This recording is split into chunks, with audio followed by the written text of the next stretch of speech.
Hello and welcome to the Women's Super Series highlight show brought to you by the National Futsal Series and Into Futsal.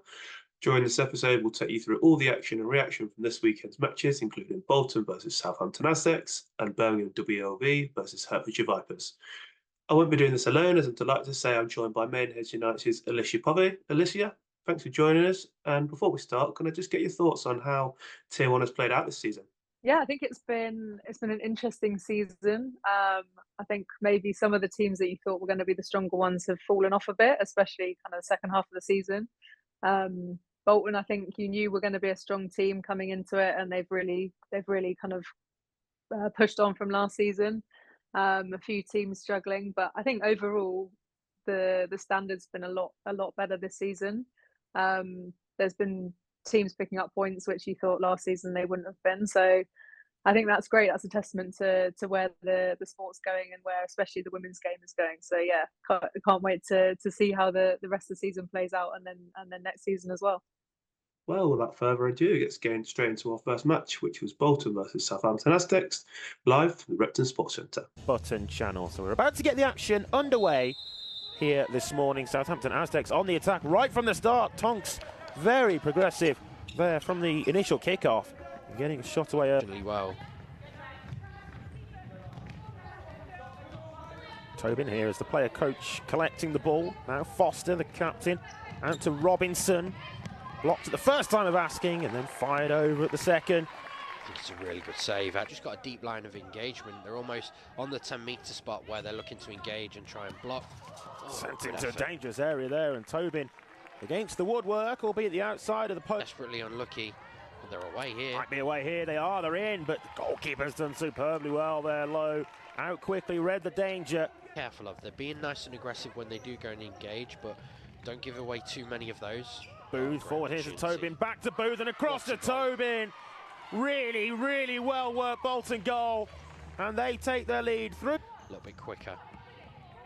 Yeah, kept the ball though. Here's Maidmans. Tonks. It's a great ball. Sweeping it across here to Anderson and took a touch off Hutton to help it through to Low. They'll be really pleased with the half's work. Really important now that they continue it. They don't allow. Nice long diagonal again, and Corral on the end of the reverse pass back from Tobin. Certainly have been very direct though, very energetic in this first half. Here's Kaylee Tonks, direct again and prods it just wide. No need. You in that replay, but perhaps just has to shoot high and force Joy Low into a save. Perhaps looking for that support. It's those kind of moments, isn't it? That's going to be the difference for them. Corral here allowed to advance, and it took a wicked deflection against the crossbar. And the options in the centre for Hutton. Southampton will again look to maybe launch one last first half attack here. Lofted through to Ingram on the volley. Just didn't quite catch it. We'll be disappointed, but here they go again. Kaylee Tonks, they're going to have to be quick. Here is Kaylee Tonks. What a save. Good save right at the edge of the box. Still there for Tonks. And Low makes the stop again, and that of the day. This has been really good ad for the women's game. No time for that kick in to be taken. And Bolton have this slender, narrow one goal of. From Will Wilson and Southampton's point of view, they're looking for a little bit more quality in those top areas. When they get those chances, you can't afford to not take the number of chances they've had against a quality side in the. Bolton kick in, first 90 seconds of the second half played. Foster into Tobin on the turn. Spilt away from the goalkeeper, Ingram. Yeah, good decision. Final pass that's letting them down. Yeah, still promising signs though for Southampton at the start of this second half. It's Bolton attacking here. Booth back out to Foster. Now Robinson. Foster wants it back and was in a pocket of space in a really good area at the top of the penalty area there, but it was flashed across too high for her. Yeah, she's made a really smart run off the shoulder of Becca Tonks, who's not tracked the run. Chance here, Kaylee Tonks looking to round the goalkeeper and tried to squeeze it in at the near post, but only into the side netting. Again, the goalkeeper doing enough there, Joy Low. It's a really important touch. If you get this wrong, you're in all sorts of trouble as a goalkeeper. And then he's Hutton off the back of that yellow card, still on court and takes that kick in. Oh, well played. Tongs through it. What a The goal. opportunity is a brilliant finish from Laura Barton. Lovely chip over low. Who could Kind of game you want to come back into, unless you really need to. Exceptional defender, we know that. But yeah, the last thing you'd want is to come in and... Chance here for Corral. What a goal. Brilliant strike from Kirsty Corral. And Bolton have their lead back. 2-1. And we've been asking Isaac, haven't we, all game? I've been get a ball across the area. Corral, nice link-up play again, and this is Sampson. And Delaney's done superbly well. Lewis. Forward again to Tonks. Now Corral, the chance to shoot again. Save. And denied by Delaney once more. He sees pre-match. Tonks went for the pass. Here's Corral now. Maybe with a chance to shoot again. Corral and scoring once more. What a goal. It's 2 second-half goals from Kirsty Corral. They're told exactly where to take the kick in from Hutton. Tobin, there's an overlapping player as well here across the face of goal. It breaks, fortunately, back to Delaney. Wriggle free of a marker. Oh, and it's in that time. And it's Kerry Sampson with the final touch, right in front of goal. And Bolton do move 4-1 to the good. And that, for me, now is game. And game. Quality from Tobin.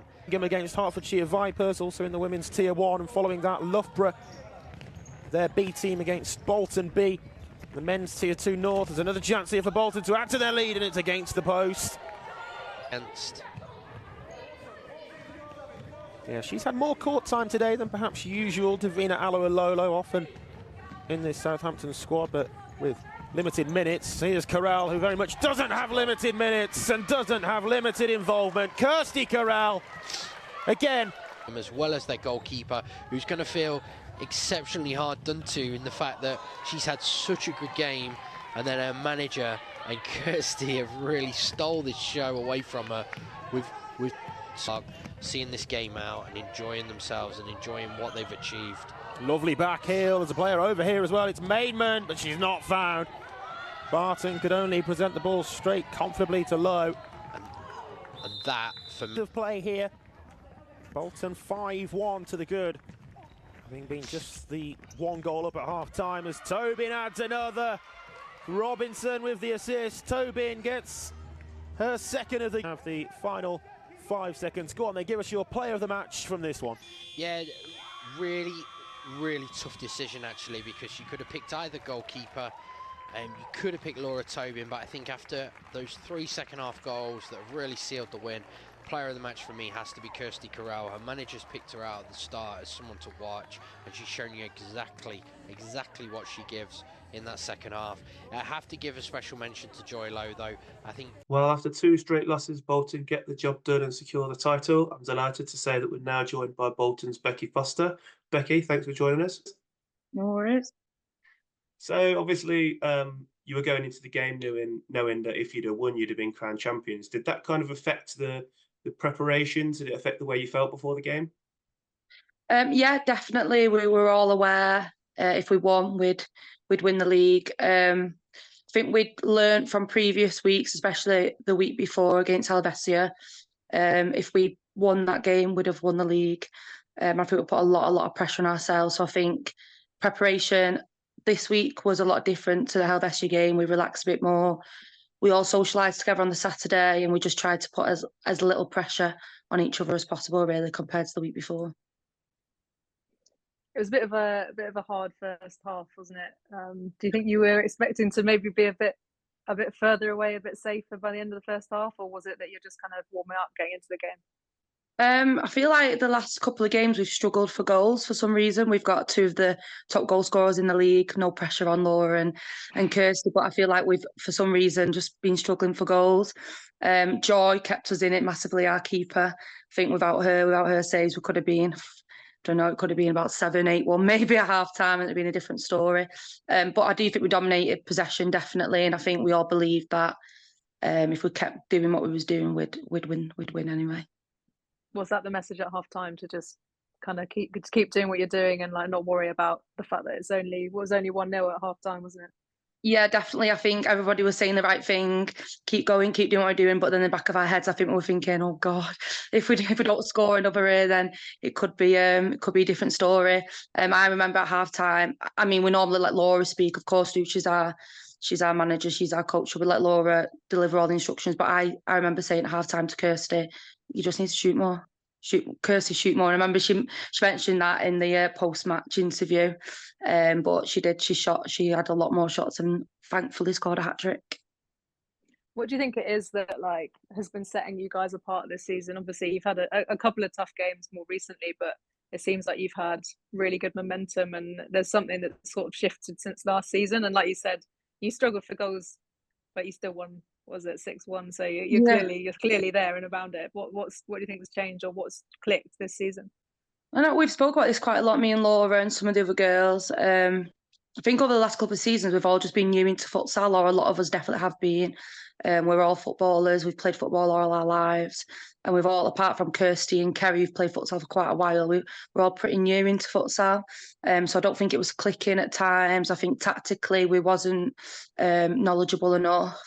But then this last year, something's clicked. We're having fun. We didn't put any pressure on ourselves at the start of the year. Again, no one put any pressure on us. No one expected us to do anything. I suppose people were expecting us to maybe finish top 4, but definitely not win the league. So I think the first half of the season, having no pressure on us at all, going into each game, having fun, which you can clearly see we have fun on the court, and before the games we have fun. I think that really helped, and then momentum just took us, and we started being a bit more serious, knowing that we could potentially win the league. But yeah, I think mainly one, we were new to futsal, and 2, just had loads of fun, I think, and that really helped. And one more thing, Quentin and I were talking about this before you came on, just about squad size. Obviously, you guys have quite a small squad, and sometimes that's to the detriment of teams. But do you think that helps, especially in games like the Southampton games, where you're trying to build on momentum from that 1-0 to get those goals? Do you think it helps to have that smaller squad, because you guys clearly spend a lot of time together on and off the court, and that obviously makes a difference? Definitely, yeah. And I think there's a clear difference between our squad and other squads. When you see the bench, we've got 3 on the bench, 4 max, and other squads have 6 or 7 on the bench, but it works for us. I know Laura's on about we do need to strengthen the squad, and we definitely need to add more players into the squad, but it works for us. Rotations, we all know what we're doing, especially when Laura's on the court, sorry, should I say football? On the court, we know exactly who's coming on next. So yeah, small squads work for us. We have tried it the last couple of weeks, maybe having like 10 on the 10 in the squad. I don't think that's worked as well as having our core 8. So yeah, 8's works for us, doesn't work for everybody, and I know next season that probably will change for us, and we do need to add more players to the squad. So obviously now you've gone on to win the normal season title. Obviously, the other 3 teams that are likely to be in there have obviously got a lot of experience on going the whole way. Kind of what advantage do you think that kind of gives them, or is that not something you're worried about? And no, I don't think it worries any of us. We can beat the 3 teams that's going to be in the playoffs, definitely. We've beat all 3 this season, apart from Helvetia, who has caused a bit of trouble in the last. We actually beat Helvetia at the start of the season, didn't we? But they've caused a bit of trouble over the last couple of games. But no, I think we just go into each game having fun, knowing with confidence really as well, knowing we can beat every team. So I don't think that'll worry us.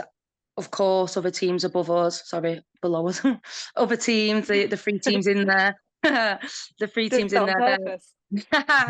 I didn't want that was awkward. The 3 teams in there, they'll obviously have more experience, have more experienced players. But again, I think that works for us. I think we go into each game just with no pressure on ourselves, having fun, which works for us. Perfect.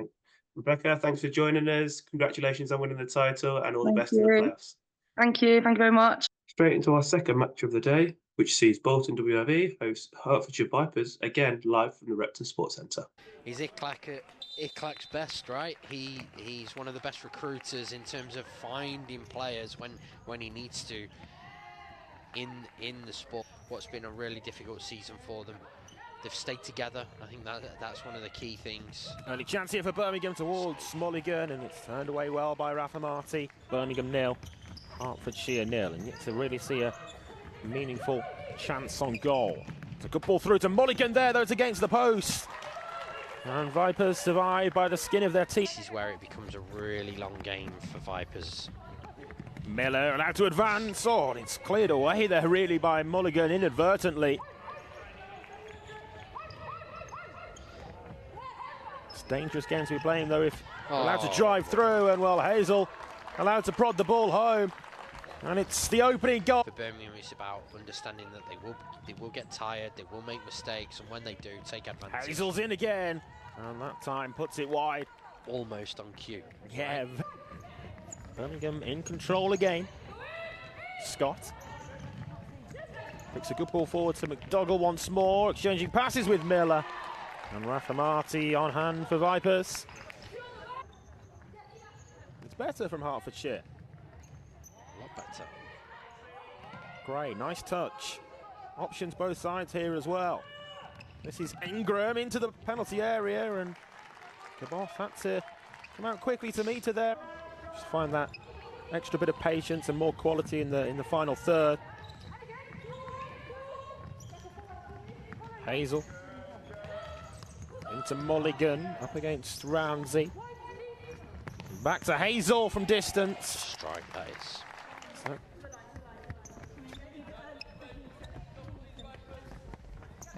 Mulligan taking it short, but into the penalty area. Back to Hazel. Brilliant strike. Well, she's just had an effort from a similar distance and saw that one saved by the... Rafa Marti rolling out to start this Vipers attack forwards. Gray. Hazel with a good challenge though, and Abby White's to the left. And just behind the line of the ball. Ball now. Straight to Gray on that occasion though. Birmingham win it back. Mulligan, good finish. 3-0, and Mulligan having just been denied.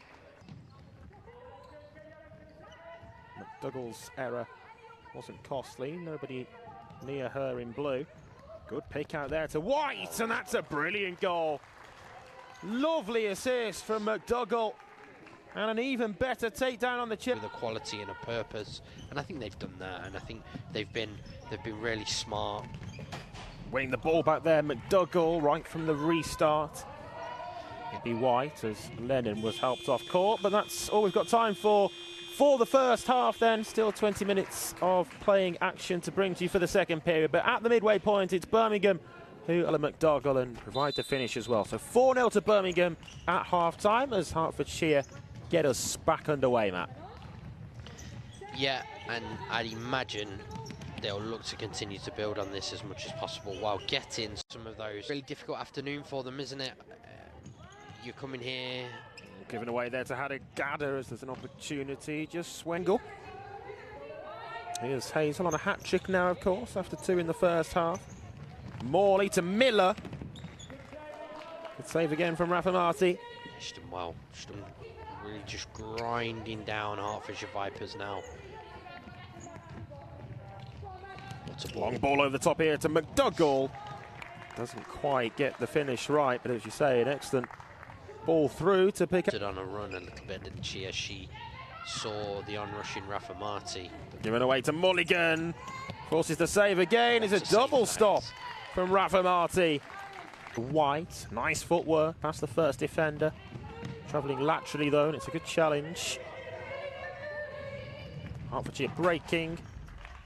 Mackay audacious with the long range. Will be content with how they've coped with Birmingham's pressure, intense pressure, one-way traffic pressure, but it's not at the moment because they're away on the counter-attack, and that's a good stop from Cabot.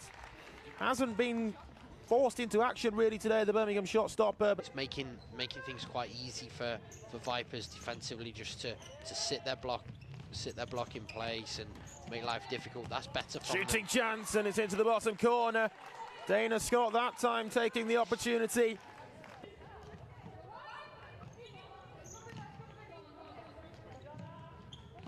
Hazel, Mulligan, and it somehow snuck all the way in. Well, I'm not quite sure how on earth that one made its way through. But this game. yeah, it was a very different game for Birmingham last week because we played against a Bloomsbury team who played flight goalkeeper at every single opportunity. Oh, there's a chance, and it's in from Hazel. It's a bit of an innocuous goal, but that's the hat-trick wrapped up. Something from nothing, but Birmingham won't mind. How about it came? And Sarah Hazel, as the goalkeeper looked to clear away, bundles the ball. Pin. Another chance. Now there's shooting opportunity for Mulligan. Clearance away by Ramsey.